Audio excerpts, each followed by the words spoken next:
থানা বিএনপির প্রতিষ্ঠাকালীন সভাপতি, যার হাত দিয়ে জাতীয়তাবাদী দল সৃষ্টি হওয়ার পরে প্রথম এই খানজানালী থানায় বিএনপিকে সংগঠিত করেছিলেন।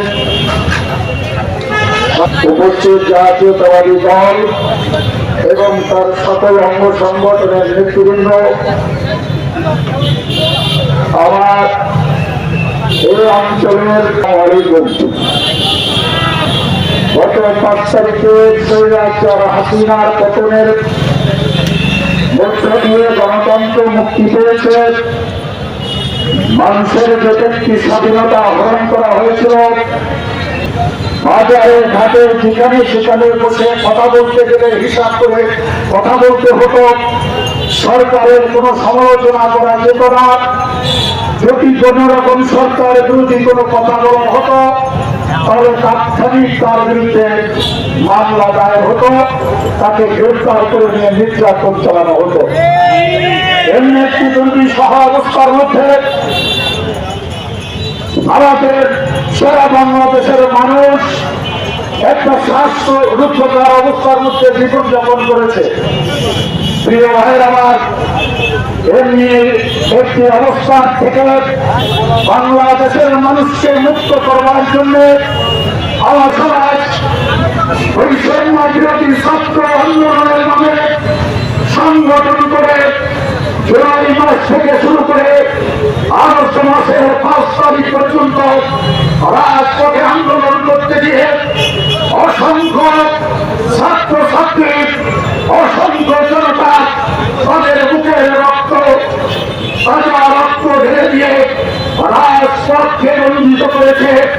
প্রিয় ভাইয়েরা, যেদিন শেখ হাসিনা বাংলাদেশ থেকে পালিয়ে চলে গেল, তার আগের দিন একদিনে 110টি প্রাণ কেড়ে দিয়েছিল ওই রক্ত পিছাসু ডাইনি শেখ হাসিনা। তারপর যেদিন শেখ হাসিনা পালিয়ে গেল, ওই দিন প্রায় 50 জনের মতো মানুষের জীবন কেড়ে দিয়েছে। আজকে আমি আমার বক্তব্যের শুরুতে সেই সকল বীর শহীদদের প্রতি শ্রদ্ধা জানাতে চাই, সমবেদনা জানাতে চাই। বাংলাদেশের 64 ডিস্ট্রিক্টে আপনার পুলিশের গুলিতে আহত হয়ে হাজার হাজার মানুষ আজকে পঙ্গু হয়েছে, রোগ যন্ত্রণায় ছটফট করছে। আমি মহান আল্লাহ পাকের দরবারে তাদের জন্য দোয়া করতে চাই। আল্লাহ পাক যেন তাদেরকে এই অসহ্য যন্ত্রণা থেকে মুক্তি দেন, তাদের যেন রোগ থেকে আল্লাহ পাক তাদেরকে মুক্তি দেন। প্রিয় ভাইয়ের আমার, আজকে আপনারা যদি বঙ্গু হসপিটালে যান, দেখবেন হাজার হাজার মানুষকে গুলি করে, কারো পাও নাই, কারো হাত নাই, অসংখ্য ছাত্রছাত্রীর চোখ নাই, সরাসরি চোখকে লক্ষ্য করে গুলি করা হয়েছে। 1 থেকে 150 ছেলে মেয়ে আজকে অন্তঃকরণ করেছে। এমনি একটি দুর্বিষহ নির্যাতনের মধ্যে ছাত্ররা গুলি খেয়েছে, কিন্তু সেই স্থান ছেড়ে তারা সরে যায় নাই। তাই তো হাসিনার যে পোষ্য পুত্ররা পুলিশের আইজি হাসিনাকে দিয়ে বলেছিলেন যে ম্যাডাম, আমরা ছাত্র একটাকে গুলি করি, সে মারা যায়, তার পাশেরটা দাঁড়িয়ে থাকে, সেখান থেকে তারা সরে যায় না। এর যে অবস্থা, ওরা ঘোষণা দিয়েছে বঙ্গভবন ঘেরাও করবে। ওরা যদি আসে, আমরা যদি হাজার হাজার গুলি করে হত্যা করি, তারপরে ওরা বঙ্গভবনে আসবে, আপনাকে কিন্তু আমরা রক্ষা করতে পারবো না। অতএব এখনো সময়, 45 মিনিট সময়, আপনার এর মধ্যে পালিয়ে যেতে হবে। তাই সে হাজার হাজার নেতা কর্মী আওয়ামী লীগের তাদেরকে অসহায় অবস্থায় রেখে কোন যত আত্মীয় স্বজন ছিল তাদেরকে সাথে নিয়ে পালিয়ে চলে গেলেন।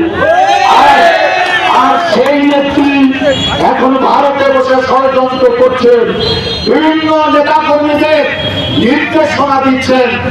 ঐক্যবদ্ধ হয়ে আন্দোলন করার জন্য। পালিয়ে যাওয়া মুক্তির কথায় আবার যদি আন্দোলন করার জন্য রাজপথে আসেন, 15 বছর বক্তব্য দিতে দেন নাই, রাজপথে আমাদেরকে আসতে দেন নাই, বক্তব্য কিভাবে দিতে হয় ভুলে গেছি। কিন্তু আপনাদের 30 বছর অন্তত পক্ষে রাজপথে আমরা আসতে দেব না। আজকে আমাদের অঙ্গীকার। আপনারা যে নির্যাতন চালিয়েছেন ছাত্র বৈষম্য ছাত্র বিরোধী আন্দোলনে, যে সমস্ত ছেলেমেয়েরা এই ফুলবাড়ি গেট থেকে খুলনায় আন্দোলনে অংশগ্রহণ করতে গিয়েছে, তাদেরকে আপনারা সিএনজি থেকে নামিয়ে এই বিভিন্ন গলিতে নিয়ে তাদেরকে নির্যাতন করেছে। আপনাদের যে দানব ছাত্রলীগ কোথায় গেল? কোথায় সেই দানব ছাত্রলীগ?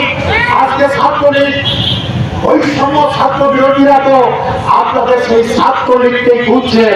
আপনাদের ছাত্রলীগ যারা সেখানে আন্দোলনের অংশরত ছেলে মেয়েদের নামিয়ে ফুলবাড়ি থেকে এদেশে যদি থাকেন, পালিয়ে যান। আপনাদের নেত্রী ইন্ডিয়ায় গেছে, দেখেন বর্ডার দিয়ে কোন রকম ইন্ডিয়ায় যেতে পারেন কিনা। আপনাদেরকে ছাত্র জনতা ঐক্যবদ্ধ ভাবে প্রতিরোধ করবে, আপনাদের এই অঞ্চলে আসতে দেবে না। আমার বৈষম্য বিরোধী ছাত্র আন্দোলন যখন শেষ পর্যায়ে এই আওয়ামী লীগ